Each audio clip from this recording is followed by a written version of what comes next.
welcome. Thank you, Thank Emily, you. for coming up and making some this is time so to exciting. meet up and talk. Appreciate you and been loving seeing you at Glendale, Legacy Glendale, and Yeah, it's giving back and helping. not what I expected for myself, but it's fun to like take on this whole journey because I just never saw myself coaching. So it's been a whole different route, but it's really fun. So Yeah. What about it? What about it? Do you love or things that you didn't see coming once you started doing it? well, I had never worked with kids before. wow. That was like a Like Jessica's like, 'cause Yeah. she did gymnastics with my, Yeah, she even she taught was my used to daughters, that. right? Yeah. For a lot of years. Yeah, and I think she teaches Uday's daughters gymnastics, and so like she had been used to that, and I jumped in with kids, and I was like, "What do you say to them?" And you'd hear like they say the craziest things to you back, and you're like, "I don't know how to respond to that." So it took me like You can just laugh, right? yeah, you're just like, okay, that was weird. And so I funny. feel like it took me 6 months of talking with them and then finally getting to be like, okay, now I can kind of understand, okay, where I need to be harsher or where I can like be more fun with them. So it takes a little while, but I had never worked with kids. That was a first for me. But it's been fun to learn that way, especially with jiu-jitsu, I think, because you have to know so much more Yeah. because you have to show them how to do it. And Yeah. so I think obviously you're always learning, but I think you have to really get the steps down. And I hadn't had to do that so specifically. And now learning to teach has been really interesting because you have to get comfortable with it and how you teach it to them. And then I've been doing privates lately with some kids. And so that's helpful too because you get more comfortable. You have to really break explaining. things down. You have to really make sure that they learn it, right? Yeah. And if they're not understanding it, then you have to have a different way of showing them. Like some of them, you need to do it to them, whereas some of them can just watch it. So that's kind of an interesting back and forth, seeing how different kids learn. Yeah, learning styles, and then how to communicate properly with them, right? Yeah. Because Yeah. in the group class, sometimes it's like, people don't learn as much as they get more out of privates, and Yeah, definitely. Or a mix, right? Is probably a lot of times the best fit. Yeah, kind of having a little bit of both. Yeah, awesome. And kids are fun. I haven't tried adults yet. We'll see how that goes. Only kids classes so far. Yeah. Nice. And then during the day or you do like post production? Yeah, so I work in post production. So I've been doing that for like 8 years now. So I started in reality TV. Oh wow. Did that. I worked on Bachelor. I did some stuff on like HGTV, some random stuff like that. I did a wedding show, and I did reality for a long time, and then I just hated reality. It's just, it's like kind of a grind. Because it's nonstop, like it's nonstop. situation? When you're on a show, it's like I would not see people for like 3 months. And when I was doing Bachelor, it's 6 days a week. I would do the overnights. So I would do 6 p.m. to 6 a.m. So I'd be there 6 days a week doing nights every single night. You're just recovering in between. Yeah, and it's hard when you're like working at night. You don't really sleep during the day. Like you kind of do, but it's hard to like actually force yourself to sleep for like 6 or 8 hours. Yeah. So it was just always hard going back. And then there's not a lot of money in the shows, so you're always kind of like putting in extra work and not always getting paid for it. And I was actually was an associate producer for a show, and that was like the end of it for me. I was like, I can't do this anymore. This has gotten really hard because I went out to Cincinnati in Indiana, and I did a show out there, and I worked every single day, like 18-hour days for probably 3 months. I think I was calling my family once a week and just like crying on the phone. I was like, I can't do this anymore. This is too hard. And so then after that, I jumped over to scripted and did post-production. So I did Supernatural for a season. And then eventually, I didn't originally want to do post-production. I wanted to be in production, but then I ended up really enjoying post. And then COVID happened. Oh. And so then I just like didn't do anything for like a year and a half. And I was like, well, do I want to stay here? And stay here in LA? Kind of, yeah, stay in LA, kind of stay in the industry. I thought about a bunch of different things, and then I was like, well, I do still like this. Let's just see how post goes. And then ended up working I'm on a show called Shrinking now. which is on Apple TV. And that's been really, really fun. And you get a little bit more of a life with post-production. It still is obviously like, can be very long days. And the spring, I don't have as much going on. The fall, it gets really, really busy. But there's a lot more, you get a little bit more of a life with it. So it's been a fun balance for me. Yeah, reality TV show, TV. I remember, all the music channels like MTV and VH1. Yeah. And they all kind of turned into like these like reality TV channels, after a while. Yeah, no, everything kind of becomes that. And there's What just a was lot. that? What was that first one that they did? The MTV? With MTV? Yeah. They had so many. I mean, they had Jersey Shore was on MTV, right? Yeah, that was way later though. But yeah. They had like a music one though, didn't they? Or something like that? I can't remember what it was. Yeah, but yeah. Might have been a bit before me. yeah. But there was I think it was the first one that they had, that first reality show, and then it like became very popular, right? Yeah, I mean, reality blew it's up, still like one of the big, which is why it's always kind of crazy to me that there's not a lot of money there. Like they don't. Yeah, I mean, like the UFC is UFC because of the Ultimate Fighter, right? Reality TV. Mm-hmm, totally. Real World. Thank you. Okay. Thank you, Kevin. Yes, that's right. Real World. The Real World. That's it. Yeah. So it was crazy. And then it is like. That was it. And they had like, I don't know, how many now? 30 there's whatever. So many. Yeah, so many different. And then there's like all of the, like the Amazing Race and shows like that. And there's they're like all reality kind shows, right? Everything. And then whoever's working on it you're on a grind. You're on these crazy shits. Yeah, and constantly. And it's nonstop. And then it's probably okay if you're younger and you don't have responsibilities, or I don't know. You're trying really to get fun at the time. foot in the door, maybe. But long term, it's probably you're exhausted. I think there's just kind of like a big turnover rate with a lot of people that are in that industry. By the time you get to your 30s, you're like, okay, I don't know if I can keep doing this. Because you work like a bunch of weeks in a row, and then like you'd basically be on a show for 3-4 months. 3-4 months, and then you're done. Some of the times it was like 6 weeks, and then you're done, and you have to find your next thing. And sometimes the money's not that great.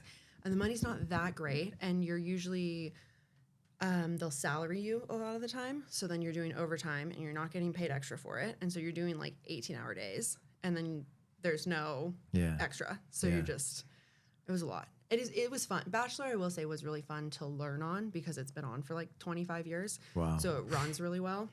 It's insane. What year did The Real World come out? That's what I want. Yeah. I want to see how old I am. Because I was pretty young. I remember I was pretty young when it came out. Yeah.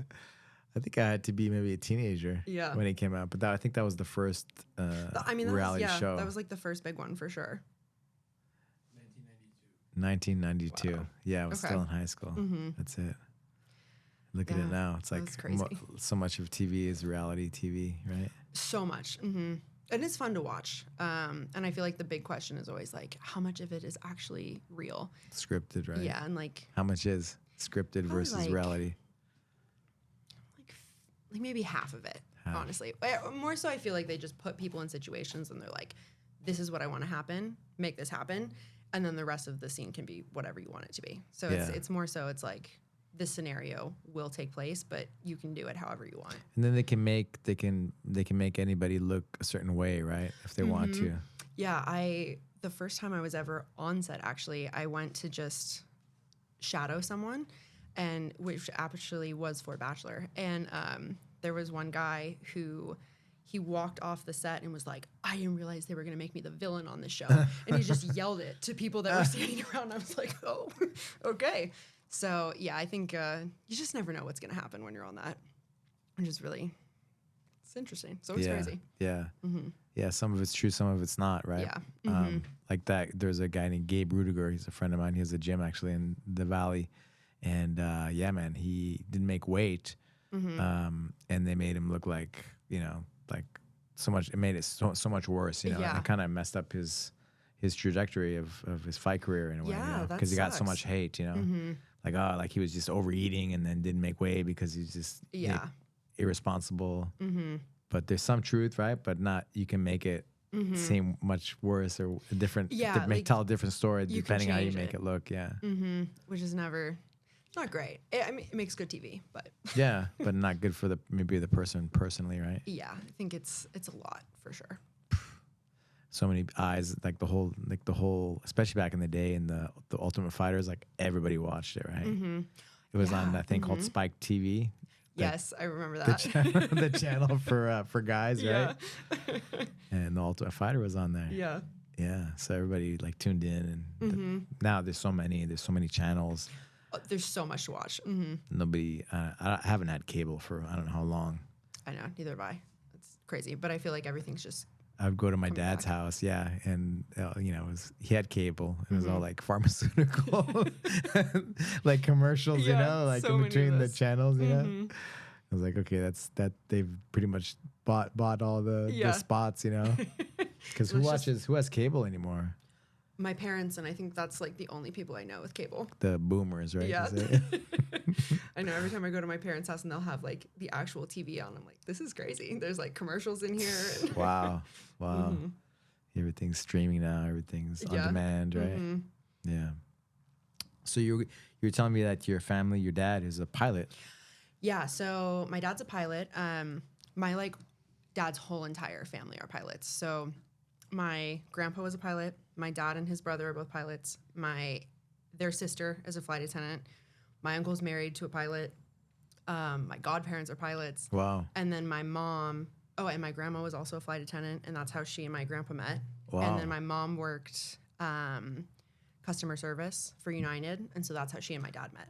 Wow. So So they're all, it's a United family? Yeah. Mhm. Wow. Everyone's United. So what happened to you? Why did you? No. I did not go the pilot route. That is not my thing. It's a lot. There's just a lot that goes into it. I've never really loved flying in general. And there's a lot of math, and it's just not really my thing. I have never loved it. We actually thought for a second that none of the grandkids were going to be pilots. Like all of my grandma and grandpa, they have, there's 10 grandkids or 9 grandkids, and none of them had gotten their pilot's license. And we were like, this is actually crazy. And then my brother actually now, in the last 2 years, he started training to become a pilot. So he's finally, we have one that's doing representing. it. Took a while.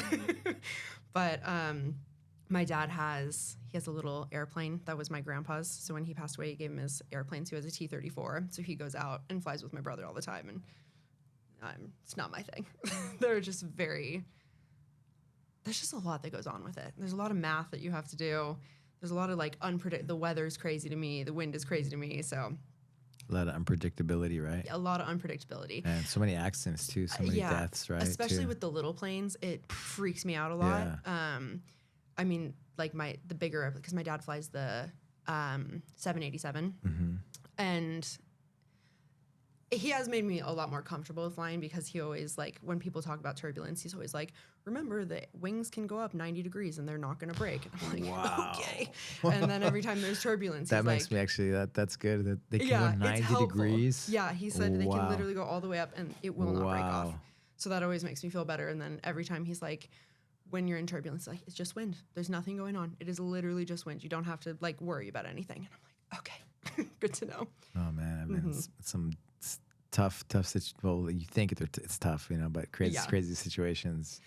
Yeah, no, he's been pretty lucky. He hasn't had, I mean, he's been around some like really crazy stuff. He will tell a story sometimes, like he and my grandpa were flying to Hawaii together, and there was a plane crash on the in Hawaii, or I think the door had like ripped off or something. Oh, wow. Okay. And so when they landed, the plane was sitting there, and they had like, they got to walk by it and stuff, and they had this door that was crazy. And then my aunt was on a flight where like one of the engines, I think, lit on fire and stuff. So they've been in crazy stuff. And actually my grandpa, when he first was learning to fly, he was in a plane crash and lived and was fine.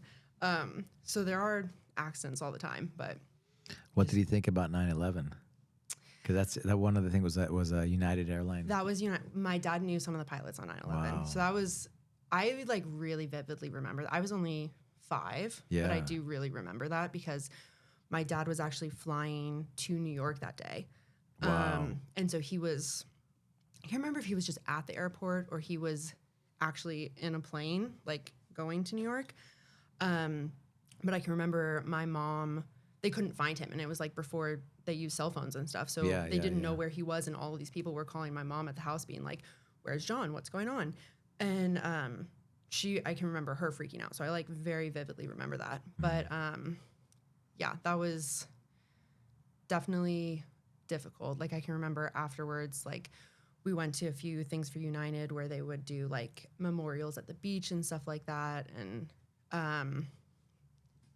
it was definitely obviously difficult for everyone, but he knew a couple of the people that were on it. It was like American Airlines and United Airlines, American right? United. Mm-hmm. And I think it was also supposed to be bigger than what they thought it was. Like it wasn't just supposed to be New York. It was also supposed to be LA. Like, oh, wow. But because it happened in New York first, like everyone was alerted to it. And so that was part of the They reason. grounded all the flights. So they grounded it. Yeah. And so nothing was able to continue past that. But definitely like, I think because we're so involved in the airlines, I like vividly remember it because it was such an insane day. Yeah, wow. I remember I was like training, you know. We had an early morning training, and so I came back, and then I think at least one of them crashed, and then we started watching TV, watching what was going on. I was like, what the heck is going on here? No, it's insane. That was the second flight. It was the second flight already, so we knew it wasn't just an accident. It was like... It was intentional. Intentional. Yeah, and my dad will say, like, so many things changed after that. Because, like, my mom used to go on flights with him sometimes, and she could go sit in the cockpit whenever. And, like, that's just not allowed ever anymore. So there's just, like, so many things that changed after that happened, which is kind of crazy to think. Like, it is crazy that you could just walk into the cockpit and hang out there with the pilots. Yeah. So...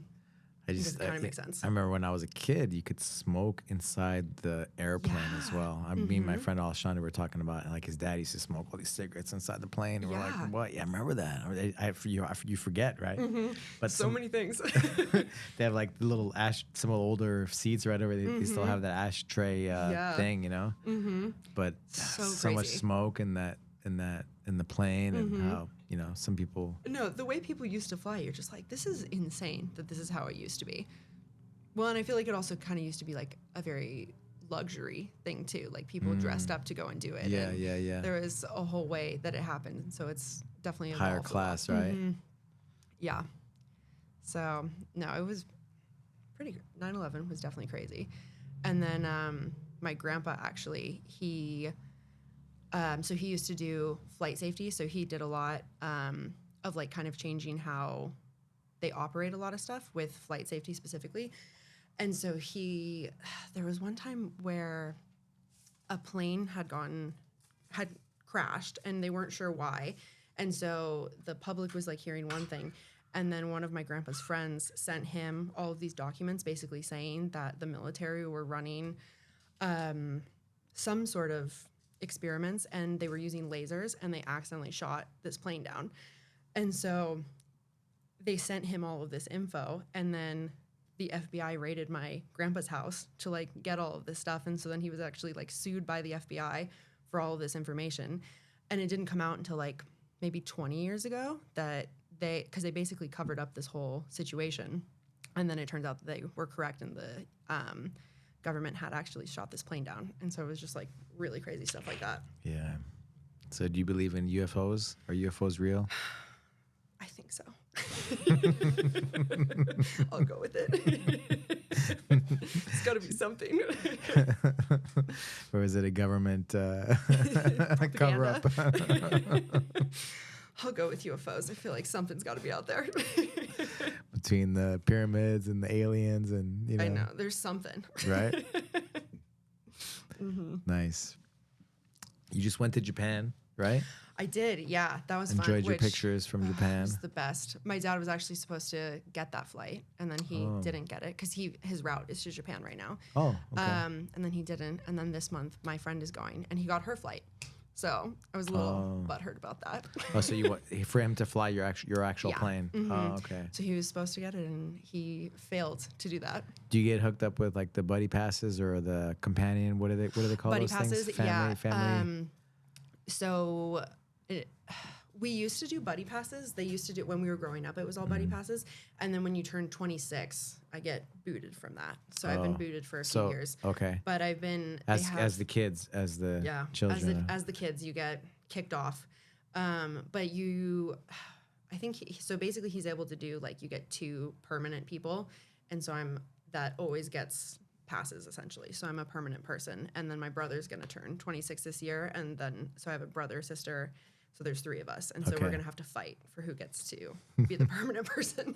That's gonna be fun. There's so much like ways to plan. Like it's almost not necessary, right? Those because you're on standby, right? Essentially.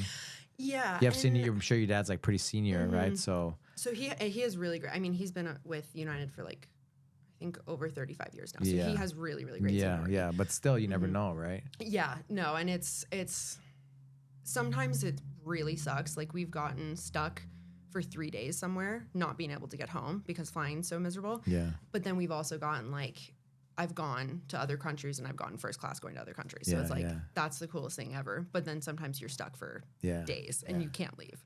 Yeah. So it's hit or miss. It just depends. Yeah. Yeah. It was one of the dads, he wasn't married. And so he hooked me up. He was pretty senior too.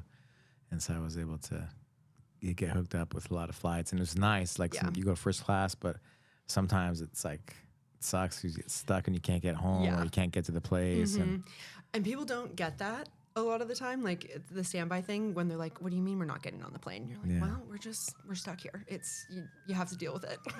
So not everyone is cut out for standby flight for sure. I took a bunch of the guys to Brazil, and we all went first class. You know, actually 6 guys, I think 5 or 6 guys. Professor George and Rockley, I don't know if you know Rockley, and a few of the guys. Yeah, it was pretty cool. That's so cool. That's fun. And it's funny because one of the guys didn't have shoes. He just had flip flops, you know. Oh my god! And like, hey, sorry, you can't go into first class. Not allowed. Without shoes. You cannot do that. And so he put the socks over his shoes. Yeah. Like black socks, you know. Oh my god, that's so funny. And then like they weren't paying attention. He just walked in. That's so funny. Because we were like already at the gate, right? Yeah. So he didn't have shoes. We'll just figure something out. It was funny, but it was cool. We got to go over there and then come back. But actually, on the way over there, we got stuck in Atlanta. Oh, okay. For I think 1 or 2 days, you know. But we planned it out where you could see how much availability was. But then we didn't. I guess there's some calculation with weight.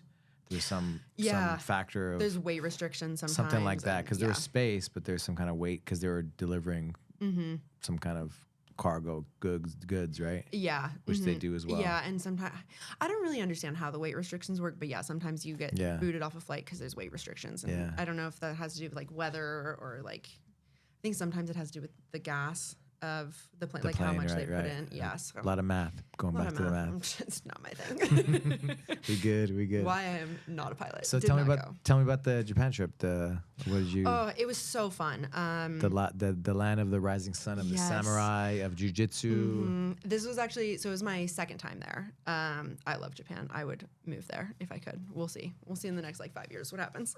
Cool. But we did Tokyo, Kyoto. We went to Nagano, and then we went to a little town called Narai. And so Tokyo, it was cold. I wasn't expecting it to be so cold. It was snowing when we got there in Tokyo. When was it? March, April? It was March. Which I knew we would be a little bit before the cherry blossoms, which was fine because it does get really busy around there. But we really wanted to go see the snow monkeys. So that was like the highlight of the trip. So we went over to Nagano, which is one of the like snowy towns, and that was a whole ordeal. It was like we had to get on multiple trains, and then you had to go up into the mountains, but that was really really cool. We stayed in a ryokan there, and so it was like they took your bags for you, and you didn't wear shoes in the whole place, and so you keep your shoes at the front of the hotel, and that was super cool. And then we went up to where the snow monkeys are. So we had a bus that took us up there, and then you had a 30-minute walk just like through the mountains to get there. What are the snow monkeys?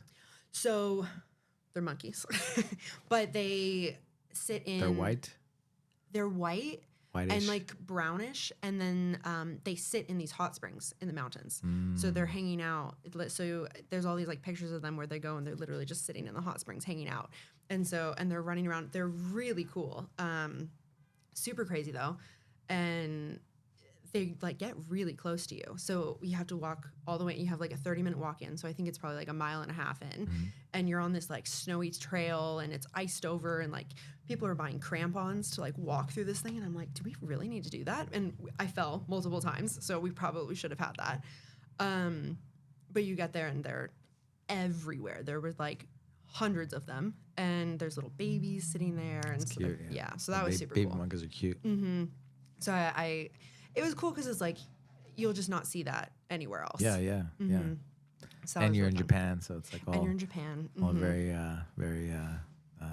zen, right? Very zen. Yeah, there was an onsen there, so we did the onsen, which is the best. I love doing the onsen. That's always so fun. So it was your second time. How long have you? What's the longest you've stayed there? Both were 2 weeks. So I've Okay. done 2 weeks for both of them. Okay. And I could definitely stay You longer. could stay longer? Yeah. I really like Tokyo a lot. I just, every time I get there, I wish that I had done more days there because it's so big. And I'm like, I feel like I could stay here for 3 weeks and still not see everything I want to see here.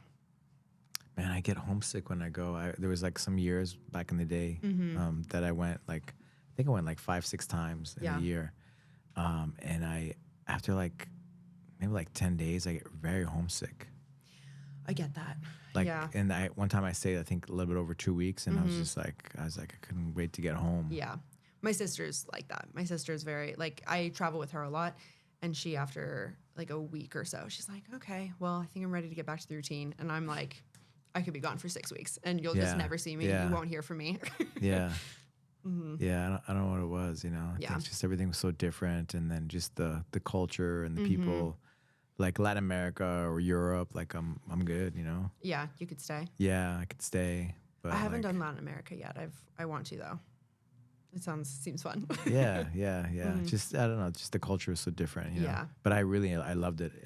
I really enjoyed it. We're gonna go in June, you know, with the okay. family and stuff, and hopefully get my daughter doing some wrestling and stuff when she's there. Really? That'll be cool. Where are you guys going? Probably just Tokyo. Okay. Yeah, That'll be fun. maybe take a bullet train somewhere. Yeah, We'll the see. bullet train's super cool.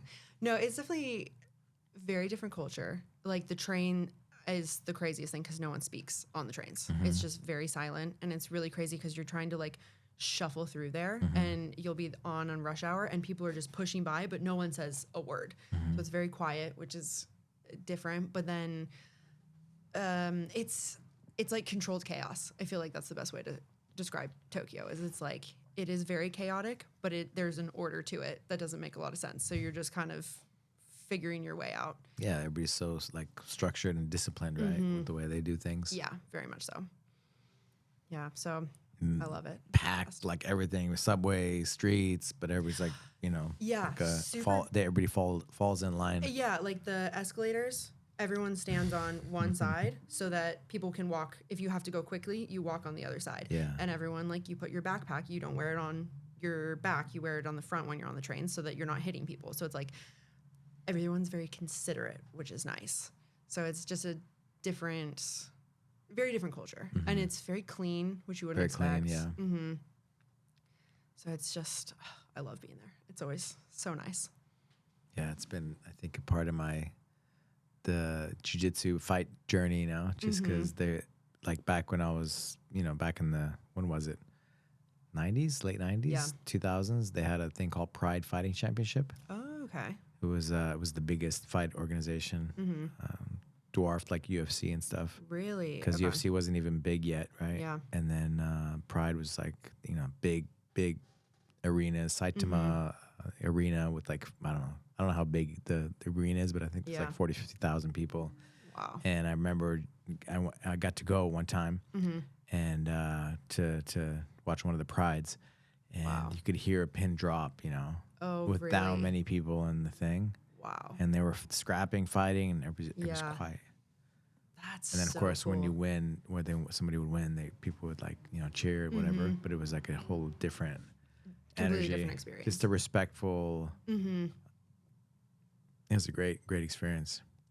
Yeah, I'm sure it's really cool doing jiu-jitsu in different places like that. Like I'm sure there's variations to it. Yeah, it no was like matter where you go. it was like MMA, or it wasn't Valetudo because you had gloves and there were some rules, you know. Okay.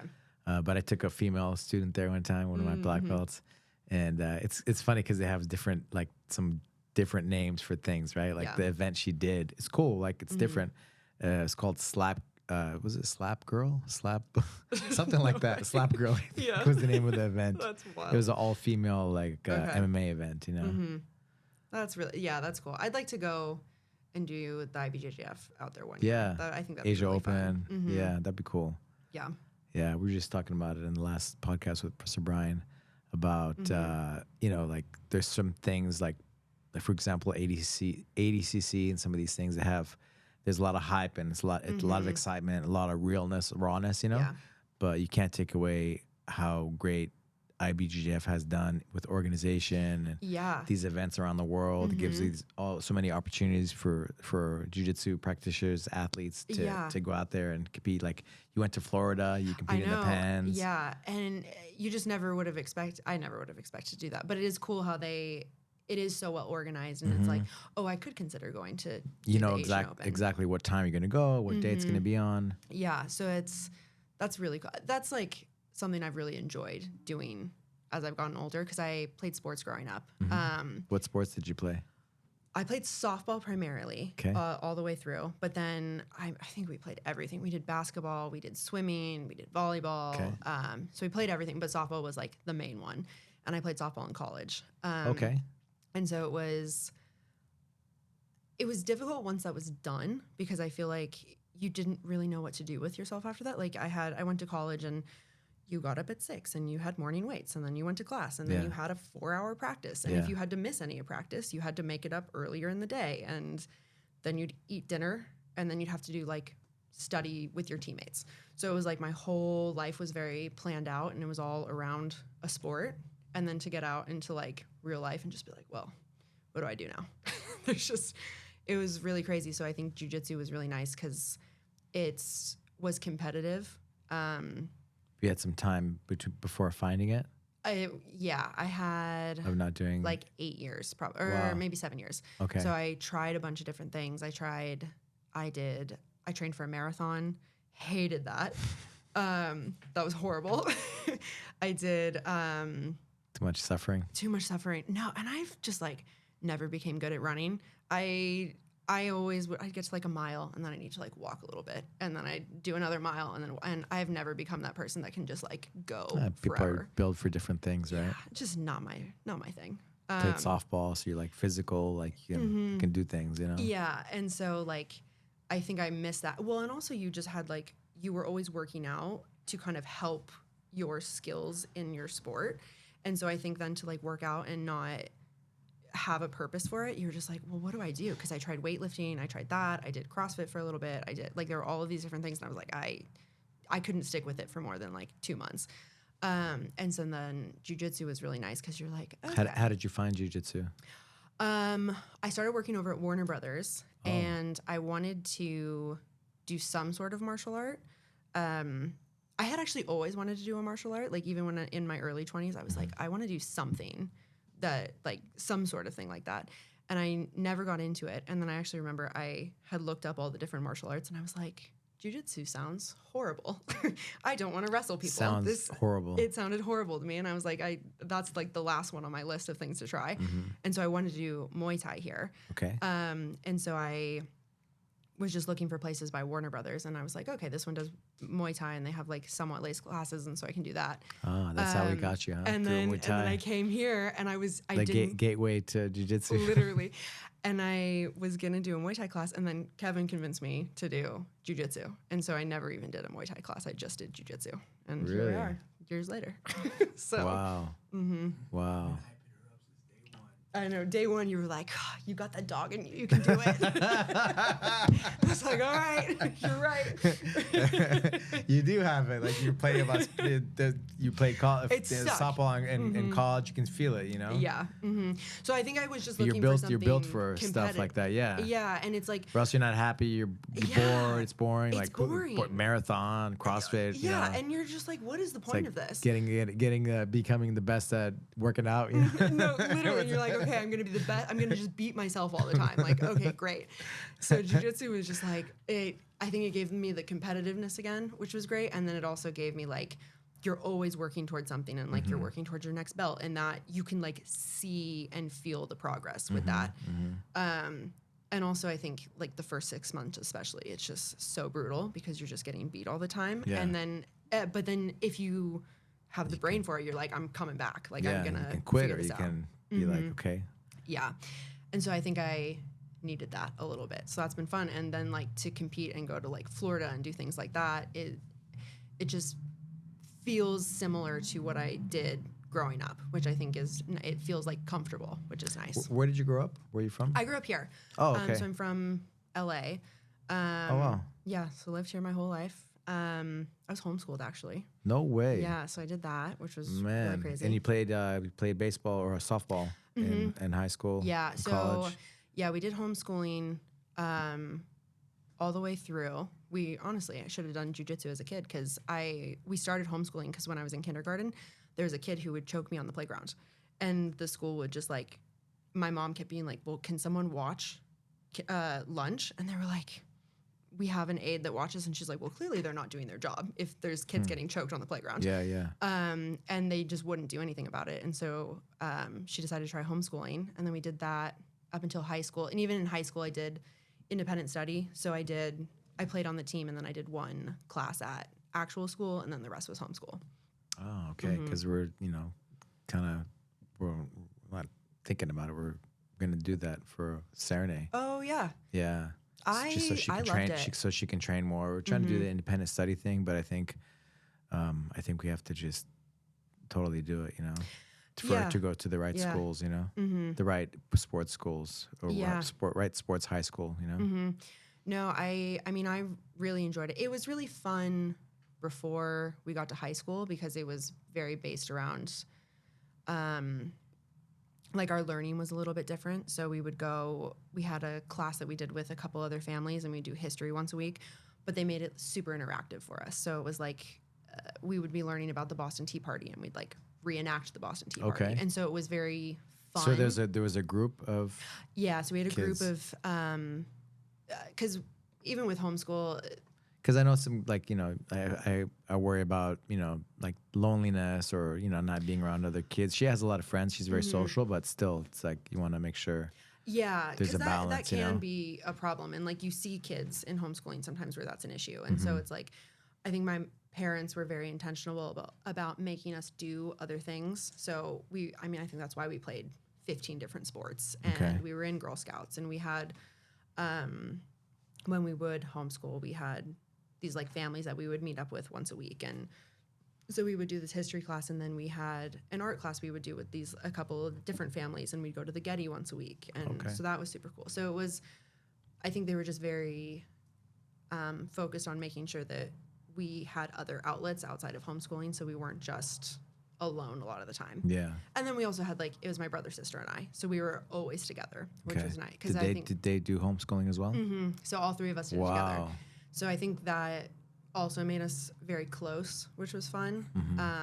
I mean, sometimes it's normal siblings, so sometimes we wanted to kill each other. Of course, it's part of being having brothers and sister. Comes with the territory for sure. But that was your prep for jiu-jitsu. Yeah, for sure. My brother and I used to go round and round. Maybe it was better you guys didn't know jiu-jitsu, right? I think you probably. didn't know jiu-jitsu. I think it was for the best. Yeah. But no, I really enjoyed homeschooling. I think it makes you very self-reliant, and you have to have your schedule. You have to do things at a certain time. Yeah, because where do you think it could have gone wrong, or what do you think maybe some mistakes that could be made, or that you guys made that you adjusted and made it better?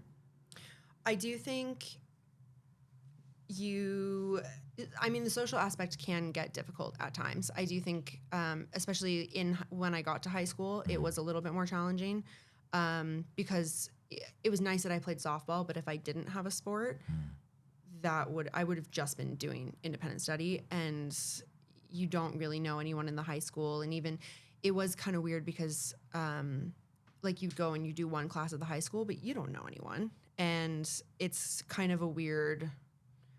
You have to figure out how to be in a classroom setting with people, and that can be a little bit challenging at times because you're just not really used to I'm used to all right, I'm going to sit here for 2 hours, knock out all of my work, and then I get to be done. And so then being in a classroom setting is a little bit challenging. But you figure it out, honestly. Like, I think we had challenges with just being at home sometimes because you're with your family constantly. And so, like, sometimes that gets difficult. But I think you also work through it and it makes you very, like, dependent on your family. So I think that has been kind of a nice thing that we're all very close because of it. Okay. That's good. I like that. Yeah. No, I think, like, my brother, sister, and I are really, really close because we were homeschooled together. So I live with my sister now. Oh, wow. So I think that's been, like, the best What more thing that's can you come ask out of for, it. right? As a family. Yeah. Will it just be Saranae that homeschools? So, yeah. She has a twin sister, Yeah. But.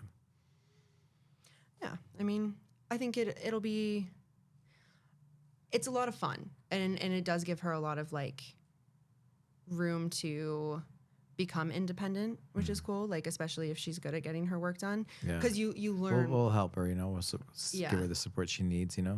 Well, and you But learn it's like, quickly. but it's just like you're at school and it's like a lot of, she's the one who asked for it, Yeah. There's just so much wasted time, So much. And, like. And it's like, I only see my friends during, like, cafeteria for whatever, how long it is, Right. And so you can see them outside of that. And then it's like all the other time is like wasted time. So it's like she could be training. She could be doing stuff that's she needs. And it's productive. Yeah. Because I feel like she'll probably figure out quickly, like, she could probably get all of her stuff done in a week in one day. And then she's just done with school for the week. Like, yeah. Yeah, right? Like, that's kind of what ended up happening. Because it's stressful, like, all some of her friends and whatever. Like, it's like, man, you're like, you can't do all of it, You can't focus on a sport like like wrestling, for example, and then do good at school or whatever. Yeah. It's like, and it's not really necessary, right, for what they're trying to do. Yeah, no, and I feel like it takes away from what they're, takes away. So you're not going to be great at anything, Yeah, you're just kind of.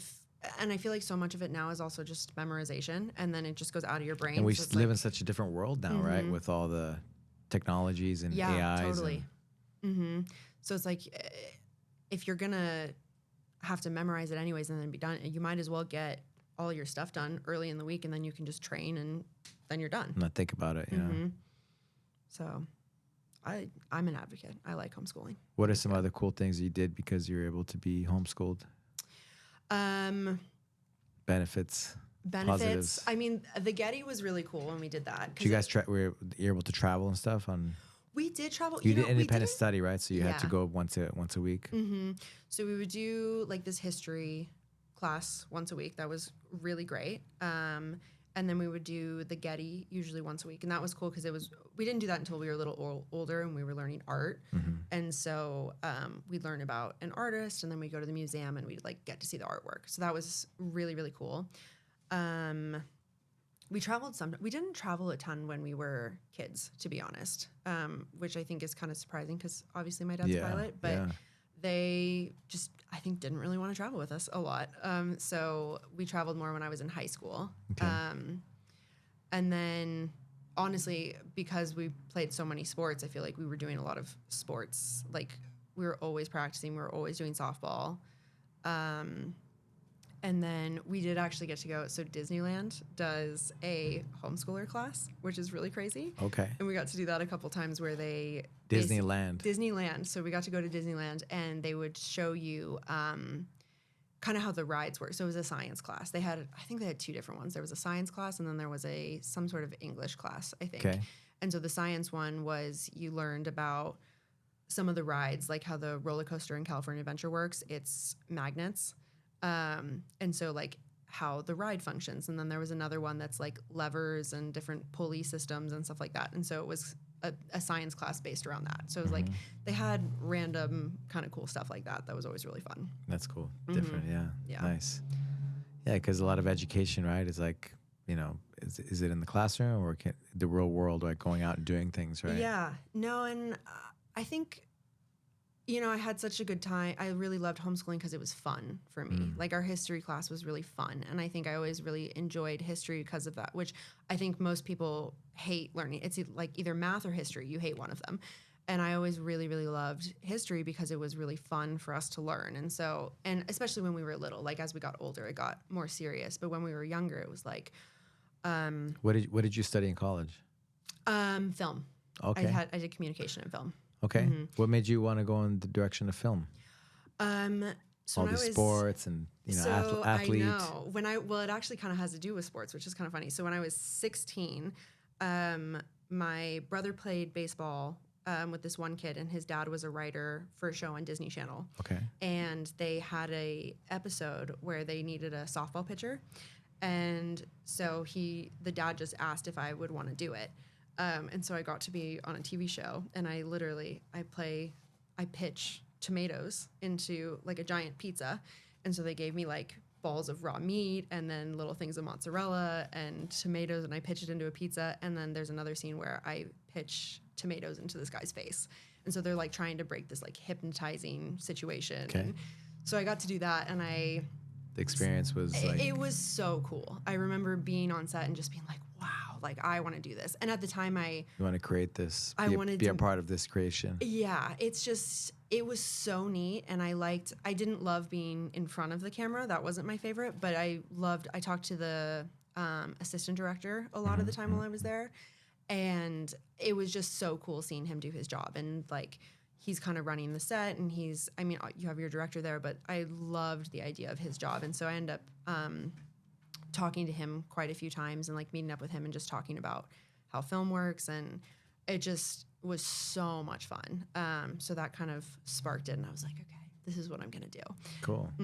So softball brought me film, which is crazy. Cool. But yeah. That's the connection, huh? That sport piece, right? Yeah. Got you into the film.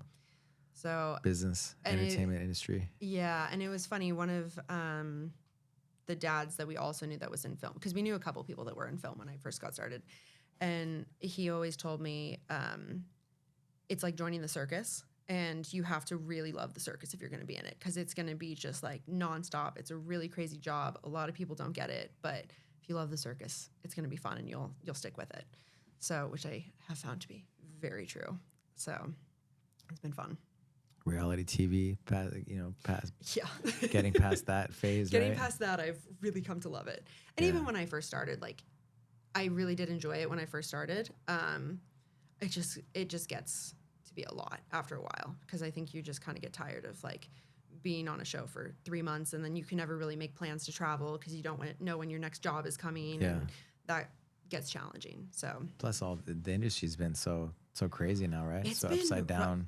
I was just talking to a couple people yesterday actually that I used to do reality with, and they were telling me like they haven't worked in like 6 months. So I just think there's not a lot of stuff that's shooting in LA. So things are way down. Even my show, like I'm very lucky to be on my show because there's not a lot in LA in particular right now.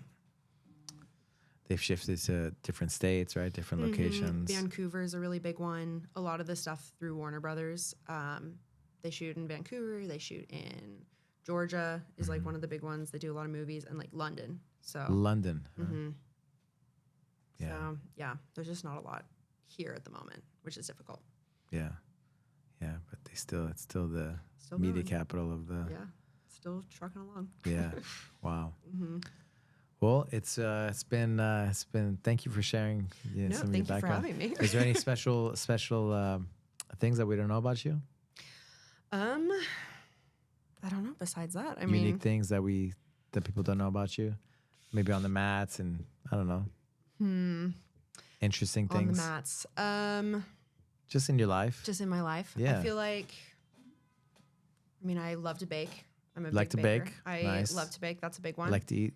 Love to eat. Bake things. Yeah. Oh yeah, all the time. Had a sourdough phase. I'm a big hobby person. I pick up a lot of hobbies. Sourdough is that's good. I had a whole sourdough phase. I was baking like every single week. That was a lot. I feel like I pick up things and then I drop them very quickly. Okay. So I did that for like 6 months, and then I had an art phase and I did that for 6 months, and then I was trying to learn Japanese, and we're kind of trying to stick with that, but it's very challenging. So Jiu-Jitsu has stuck, which is good. Because normally I would like pick it up and then we'd be done in 6 months. But we're sticking with that, which is a good thing. You gonna get your black belt? I want to. That's the plan. I think I'm sticking through it. So I mean, done a lot so far. So it would be a bummer if we did not. Get your black belt. I want to. Yeah. Awesome. I know. We're looking forward to that day. Yeah, me too. I feel like it's going to be a little while, but that's okay. Yeah. It's a journey, right?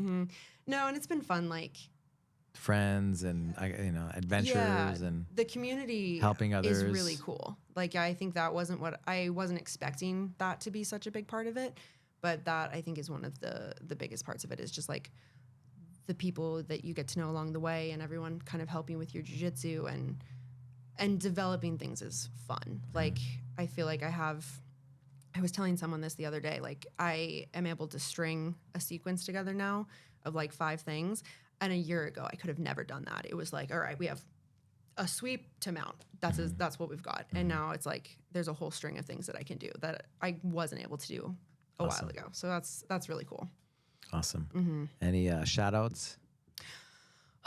Well, I mean, all of my coaches at Glendale, love everyone there. That's always fun. Jess, I feel like I train with her constantly. So she and I are just like, I feel like she and I are very much partner, like doing this together. Going to the pans and competing and all the different events together. Yeah, so that's supporting. Yeah, and I think that's been super helpful to have someone kind of like in the same zone as me, and we're just like going along. Through the steps, through together. the phases. So that's a big one. Professor Anthony, obviously. All the coaches at Glendale, yeah. I mean, everyone here too at Burbank, like all of the coaches, I feel like it's a nice support system. Yeah. So, and everyone's always like excited for you, which is a really cool thing too. Yeah. Awesome. Yeah. Well, thank you. Thank you. It's been so fun. Yeah. Thank you. Let's keep going. Thank you.